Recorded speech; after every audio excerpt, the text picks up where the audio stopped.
High friends, welcome to metro story.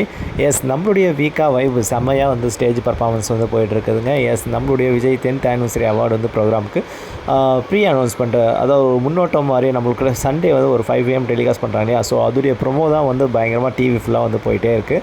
So இதில் என்னென்னா, இப்போ நம்ம பார்த்துட்டு இருக்கிறது வந்து நம்ம லட்சுமி பிரியா வந்து ரசிக்கக்கூடிய அந்த செக்ஷன், அதாவது ஸ்டேஜில் பர்ஃபார்ம் பண்ணிட்டு இருக்கவங்க ரசிக்கக்கூடிய இந்த ஸ்டில். அது மட்டும் இல்லாமல் நம்மளுடைய விஜய் அண்ட் காவேரி 2 பேருமே வந்து ஸ்டேஜ் பர்ஃபார்மன்ஸ் வந்து பண்ணிகிட்ருக்காங்க. ஆக்சுவலாக ரோலிங் டான்ஸ்லாம் பயங்கரமாக, சிட்டிங் பொசிஷனில் ரோலிங், ஃப்ரண்ட்டில் வந்து நம்ம எல்பி, பேக் சைடில் நம்ம சுவாமி. ஸோ ரொம்ப பயங்கரமான ஒரு வைப் தான் வந்து ஸ்டேஜ் பர்ஃபார்மன்ஸ். அது பார்க்க அவ்வளோ க்யூட்டாக இருந்தது. ப்ரொமோலியே எக்ஸைட்டடாக இருக்கும். பிகாஸ் சண்டே வந்து இப்போ இதெல்லாம் பார்க்க அவங்களுடைய பாசிட்டிவ் வைப் வந்து அந்த ஷோவே வந்து பங்கமாக இருக்கும்னு நினைக்கிறேன். தொடர்ந்து மிஸ் பண்ணாமல் வந்து சண்டே 5 PM வந்து கண்டினியூவாக பார்க்க ஆரம்பிச்சிருங்க, சரிங்களா? இது போல் அப்டேட் வந்து நம்ம மெட்ரோ ஸ்டோரியில் வந்து எப்பயுமே வந்துகிட்டே இருக்கும். சேனலை சப்ஸ்கிரைப் பண்ணி ஆல் நோட்டிஃபிகேஷன் கொடுத்துங்க. ஷேர் அண்ட் கமெண்ட் லைக் பண்ணுங்கள். தேங்க்யூ.